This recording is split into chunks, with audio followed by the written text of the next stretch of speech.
With cold weather around the corner, a lot of us are concerned about keeping warm in our hammocks. If you're on a budget and you want to go camping in the cold, stick around. And welcome back. Cold weather is just around the corner.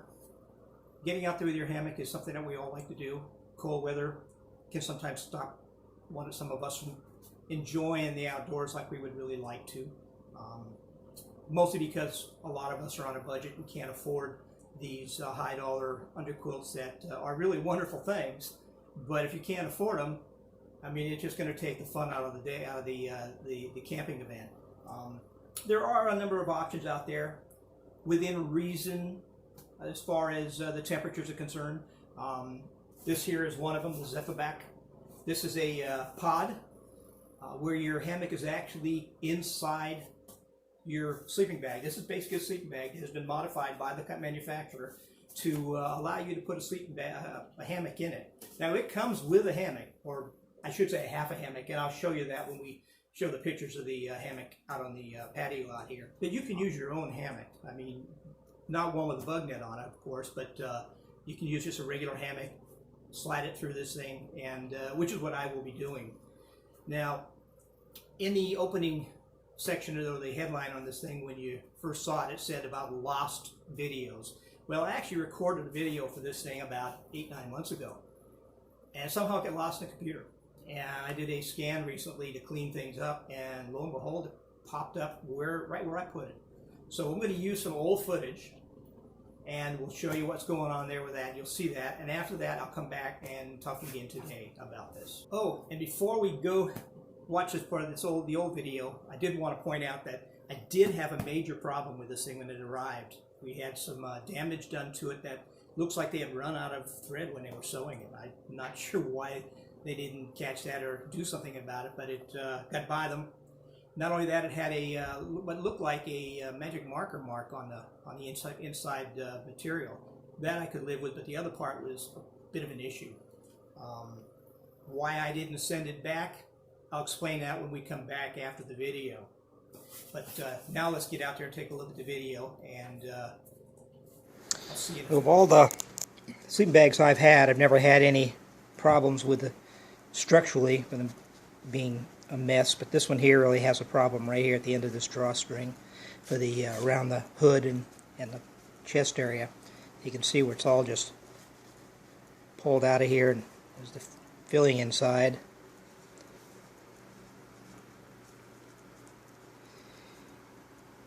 Now, I'm not going to send this thing back, that's for sure, especially with the fact that they don't have a lot of them available. I'll just get the wife to sew this up here and it should be just fine, and I'll strengthen it in this area doing the same thing. One other thing I did notice, but this is nothing I'm really too concerned about. It's a pretty healthy stain right here in the material. It is stained right into the material. But that's okay. I can live with that. I mean, it's inside. Doesn't matter. But this bums me out. I mean, I expected better. I expected better of them. Even at the price I paid, I don't expect it to be coming apart like that. And a couple of these stitches are already popping as you pull on them. And I mean, I'm not stressing them much, and they're popping. So we'll have to put back in place and just run a bead up inside here, and we'll do the same up here just to be sure. And that's a tough area too. I mean, you're going to be pulling on this, always be pulling on this string. It didn't look, looking at the box when I got it, it did not look like it had been opened. It did not look like it had been opened, so who knows? Well, there's the hammock. 90 inches long. Kind of small. Matter of fact, I'll show you how small. Now, keep in mind, I'm 5'9½", weigh about 175 pounds. And it's only 33 inches wide. It barely contains my shoulders. I mean, this is really laughable. Now, I understand the reason behind this hammock being used. The bag is not very wide. so you're never really going to get any wider of this in there. But I know just the squeeze of this here just doesn't seem right. This is, I think, 3 inches longer than the bag is. The bag is 87 inches long. This is 90 inches long. So that kind of makes sense. But I do have another hammock that I do put in here, which is a little longer and a little wider, and it's much, much more comfortable. So this thing here, if you were to buy this thing, if you can even find it anymore, the hammock, you give it to the little grandkids or something like that. Or if you're someone up there hiking and you want a small, lightweight hammock, this will get you off the ground, but it certainly wouldn't be very comfortable. All right, here's the hammock I have in mind. This is my Cloud Sailor hammock. Another pickup I got on Amazon for a special price of $10 when they had these. So I bought a couple of them and gave some of the family members and what have you.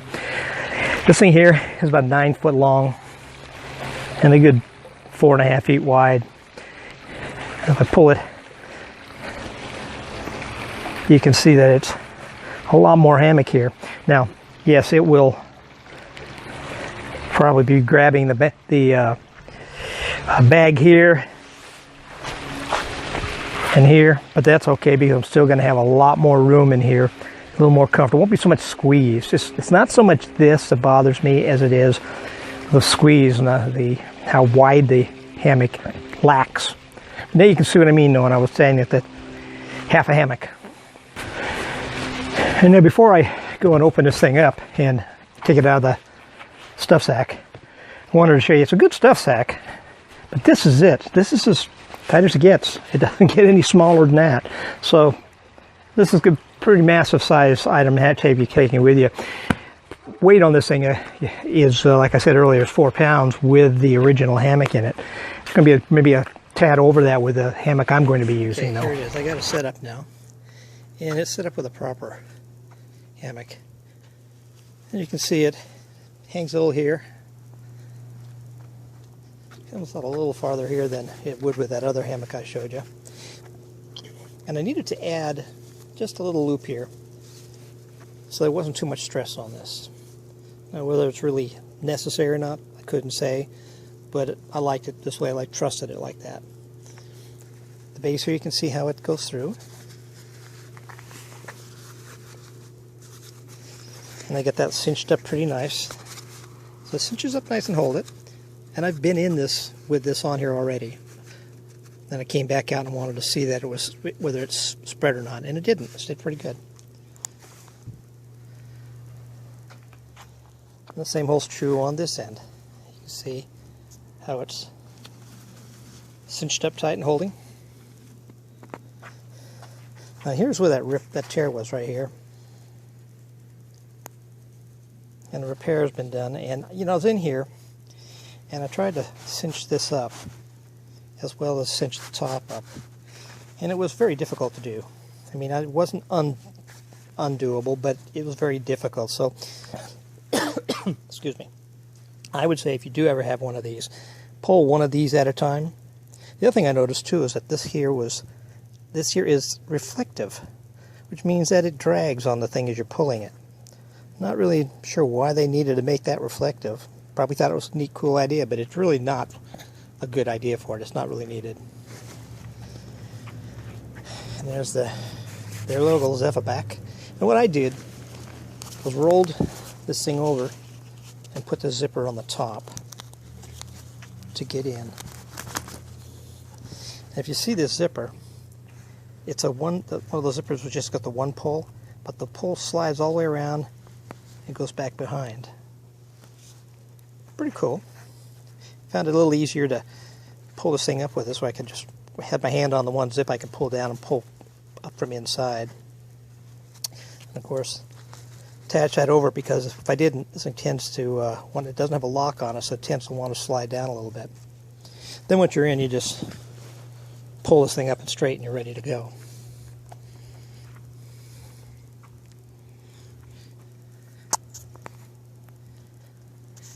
And I'm going to get in it here in a minute and then show you what it's like with me in there. Alright, let's see if I can get in this thing.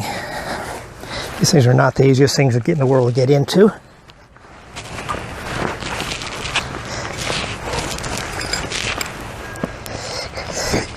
Got a cord here I gotta be careful about.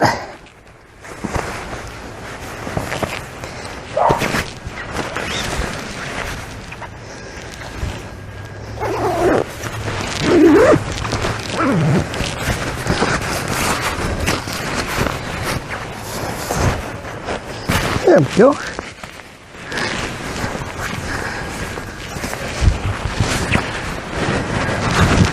That's pretty comfy. It's also pretty warm. It's about 90 degrees out this morning, this afternoon here in Southern California. But you get real comfortable in here. I did notice that when I was in this thing this morning, I come and crawl into it this morning when the temperature outside was about 45 degrees. And I was comfortable in it. I mean, it was warm in here at 45 degrees, and I really wasn't layered on with clothing or anything for extra warmth. I just crawled in here, single layer of light clothing, light bedding actually, and I was toasty warm in this thing this morning. You can see right here I was talking about with trying to pull all this stuff together. It's really not a simple task, but it can be done, and I did it. I've done it before. Zipping just rolls thing around. Open here, and then pray that this thing doesn't catch halfway down when you try and unzip it.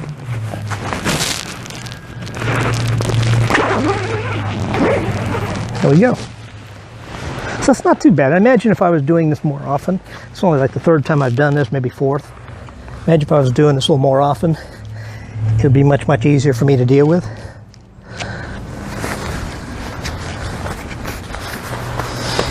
And now this is one of the reasons I actually purchased this thing, because I really didn't have a need for it, as I've said before.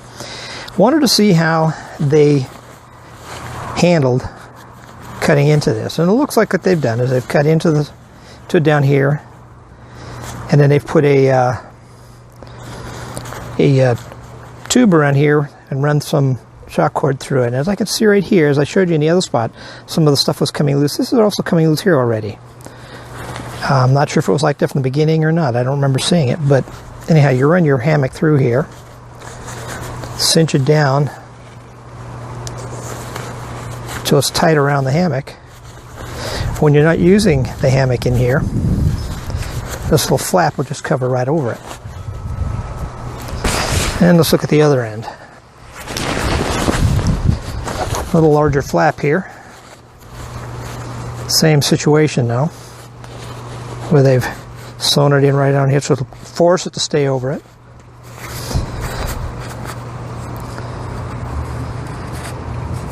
And this one looks like it's probably staying together. But that's all there is to it. And this is, one of the reasons why I wanted to purchase it at the price. It was so low, I thought I'd give it a shot anyhow.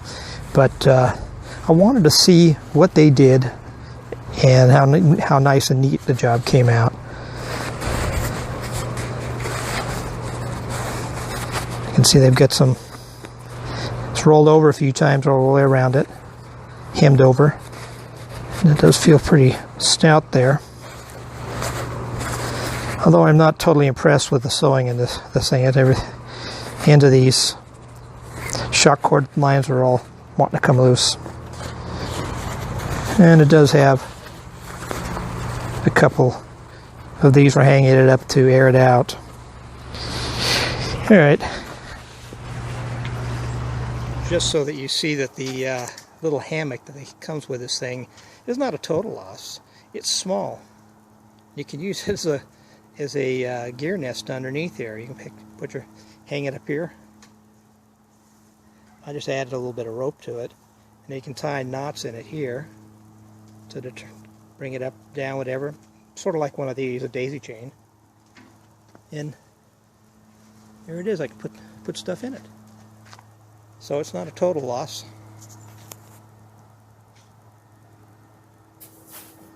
Well, there you have it. Not a bad little item if you're on a budget. If you get the money to spend and you want to get out there and buy a high dollar one, go for it. I would if I could afford it. I just can't. I just can't justify spending that kind of money, especially when that's my wife and I both camp together, which means double the cost. I wouldn't feel right buying something for me and not for her. In fact, I'd get for her first. But if you're really on a budget, or if you're somebody new, just want to give it a try, something like this could be the answer for you. There are a number of other answers out there too, and if you just go on places like Amazon and search for hammock insulation, you'll find some rather reasonably priced items. Good thing about them is if you get them and you try them and you like them, but you'd find that you want to spend more time camping and you want to get into the high dollar stuff, which a lot of guys do.